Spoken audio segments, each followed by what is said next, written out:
پر کہ کیا علی امین گنڈاپور کی حکومت تبدیل ہوگی یا نہیں ہوگی۔ کچھ لوگ اس پر بھی سوالات اٹھا رہے ہیں کہ یار یہ کس طرح ہے ممکن کہ پہلے تو ان کو آنے نہیں دیا جا رہا تھا اور اب وہ دندناتے ہوئے آئے پنجاب میں، وہ کس 100-200 لوگ ہوں گے جتنے بھی ہوں گے، لیکن پھر بھی وہ کہتے ہیں وہاں سے وہ آئے اور پنجاب کے اندر لاہور تک چلے گئے، وہاں پہ انہوں نے خطاب کیا اور یہ کیا وہ کیا، تو کیا ہے کہ اب ان کو کیوں آنے دیا جا رہا ہے، اس کو کچھ لوگ نا مشکوک انداز میں دیکھ رہے ہیں۔ ٹھیک، اچھا میں خیر کو خاص مشکوک انداز میں نہیں دیکھ رہا۔ اس کی وجہ یہ ہے کہ مشکوک انداز وہ پھر آئے اور یہاں پر انہوں نے پریس کانفرنس کی یا تقریر کی اور انہوں نے کہا کہ ہماری تحریک شروع ہو چکی اور وہ 90 دن کی تحریک ہوگی۔ ہاں جی، 90 دن کی۔ عمران خان نے تو کہا تھا نا کہ 5 اگست کو اس کا نقطۂ عروج ہوگا۔ آپ کو یاد ہے میں نے آپ کو ان کا ٹویٹ بھی پڑھ کے سنایا، اور ان کی بہن کا بھی باہر جب آ کے انہوں نے گفتگو کی تو انہوں نے کہا، عمران خان نے کہا ہے 5 اگست کو ہماری تحریک کا نقطۂ عروج ہوگا، اور اب وہ 90 دن کہہ رہا ہے علی امین گنڈاپور۔ تو بہرحال علی امین گنڈاپور کن کا بندہ ہے وہ سب کو پتہ ہے، یہ ان کا بندہ ہے۔ آپ سمجھ گئے ہوں گے، ٹھیک ہو گیا نا؟ یہ ان کا بندہ نہیں ہے، یہ ان کا بندہ ہے۔ ہر پارٹی میں کچھ نہ کچھ ایسے لوگ ہوتے ہیں جو ان کے بندے ہوتے ہیں، ان کے نہیں ہوتے، ان کا بندہ ہوتا ہے۔ اب بات بہت سارے کہہ رہے ہیں کہ مجھے آج 2-4 بہت ہی سینئر سنجیدہ لوگوں نے میسج کیے، کل بھی کیے، مسلسل کر رہے ہیں کہ نقوی صاحب یہ بتائیں کہ علی امین گنڈاپور کی حکومت جا رہی ہے کہ نہیں جا رہی۔ ٹھیک ہو گیا نا؟ اب کچھ لوگ کہتے ہیں جا رہی ہے، کچھ لوگ کہتے ہیں نہیں جا رہی، کچھ لوگ تو یہ بھی کہتے ہیں یہ بڑی ایک ریہرسل ہو رہی ہے، آگے اگر پی ٹی آئی کا کبھی وزیر اعظم آیا اگلی دفعہ یا اس سے اگلی دفعہ تو وہ وزیر اعظم علی امین گنڈاپور ہوگا، کیونکہ وہ وزیر اعظم آپ کو پتہ ہے علی امین گنڈاپور ان کا لاڈلا ہے۔ ٹھیک ہو گیا نا؟ ہاں، کن کا؟ ان کا۔ اب سمجھ تو آ گئی آپ کو؟ اچھا، ماشاءاللہ آپ بہت سمجھدار ہیں، آپ اشارے بھی سمجھتے ہیں، ان کے، کن کے، ان کے، یہ سارا کچھ آپ سمجھتے ہیں۔ تو وہ ان کا لاڈلا ہے، اور وہ لوگ کہہ رہے ہیں کہ اگر کبھی پی ٹی آئی کی حکومت آئی تو عمران خان صاحب کو بھول جائیں، وہ علی امین گنڈاپور ہی وزیر اعظم ہوں گا کیونکہ یہ ان کا لاڈلا ہے۔ اچھا، اب بات یہ ہے کہ کل پرسوں ترسوں اپوزیشن کی، یعنی وہ اپوزیشن جو خیبر پختونخوا، آج کل ساری کی ساری سیاست گھوم رہی ہے خیبر پختونخوا کی گرد۔ اس کی وجہ یہ ہے کہ 12 سیٹیں جو 21 جولائی کو سینٹ کی ہیں اس پہ ہے الیکشن۔ اب اگر جو لیٹسٹ صورتحال ہے یا جو نشستوں کی جو پوزیشن ہے، جو اس وقت چارٹ کی پوزیشن ہے، اس کے مطابق تو 4 سے 5 سیٹیں اپوزیشن کی ہونی چاہیے اور باقی 7 یا 8 سیٹیں وہ پی ٹی آئی کی ہونی چاہیے۔ لیکن لوگ کہتے ہیں ضمیر جاگتے ہوتے ہیں ادھر، تو آپ کو پتہ ہے نا ادھر بڑے ضمیر جاگتے ہیں۔ وہ ضمیر آپ کو پتہ ہے پی ٹی آئی کے دور میں بھی جاگتے تھے، پی ٹی آئی کے دور میں یہاں سینٹ میں بھی جاگتے تھے، وہ کیسے کیسے جاگے، خیر وہ ایک لمبا ٹاپک ہے، چھوڑ دیجئے۔ ابھی بھی کہہ رہے ہیں کہ اگر ضمیر جاگ گئے تو بہت ساری سیٹیں پی ٹی آئی سے کھسک جائیں گی، ٹھیک ہے نا، کیونکہ ضمیر جاگتے ہیں۔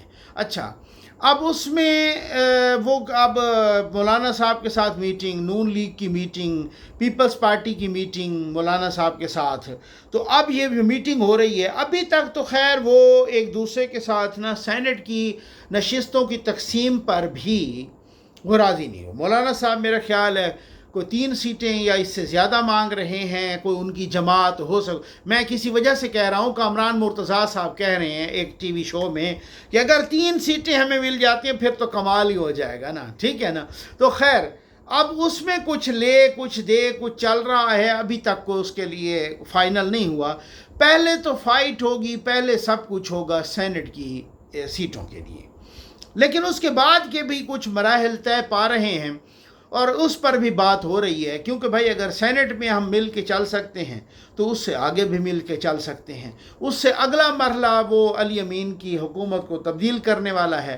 اب پہلے تو ہے نا سینٹ، نہ کہ سینٹ میں وہ الیکشن کیسے لڑتے ہیں مل کے، کیا ایک دوسرے کی مدد کرتے ہیں، خرید و فروخت کون کرتا ہے، کیسے خرید و فروخت ہوتی ہے۔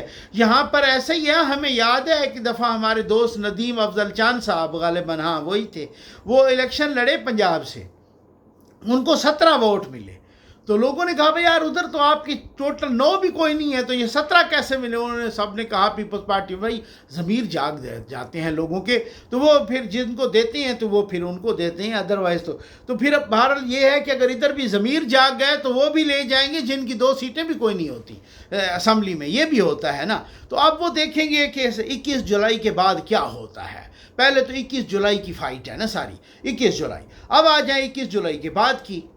بھائی بات آپ سب نے پوچھا، بھائی سیدھی سیدھی بتائیں گے جناب، گھمانا پھرانا نہیں ہے، میں ویسے ہی بات کو گھماتا پھراتا نہیں ہوں، میں بڑی لگی لپٹی رکھے بغیر میں بتاتا ہوں۔ بات یہ ہے کہ علی امین کی حکومت گرانا وہ اسٹیبلشمنٹ کی منظوری سے ہوگا۔ اب سمجھ آ گئی آپ کو، ٹھیک ہے؟ کیونکہ علی امین گنڈاپور میں نے آپ کو بتایا ہے ان کا بندہ ہے، ٹھیک ہے؟ ان سے خود پی ٹی آئی بھی نالاں ہے اور ان کو غدار کہتی ہے، ان کو غدار کہتی ہے، ان کو عمران خان کے لیے دھوکے باز کہتی ہے، ان کو سب کچھ یہ کہ ان کو کہتے ہیں کہ اس وقت جو عمران خان کا سب سے زیادہ مخالف اور دشمن ہے پی ٹی آئی والے کہتے ہیں وہ علی امین گنڈاپور ہے، ٹھیک ہے؟ اب بات یہ ہے کہ ان کا وہ بندہ ہے اسٹیبلشمنٹ کا۔ اب اگر اسٹیبلشمنٹ کی اپروول ہوگی تو تب تو ہوگا، اگر اپروول نہیں ہوگی تو پھر نہیں ہوگی، کیونکہ بیچ میں کچھ لوگوں نے کہا تھا کہ علی امین گنڈاپور کی حکومت عمران خان ناراض ہو گئے ہیں، اب وہ حکومت گرائیں گے۔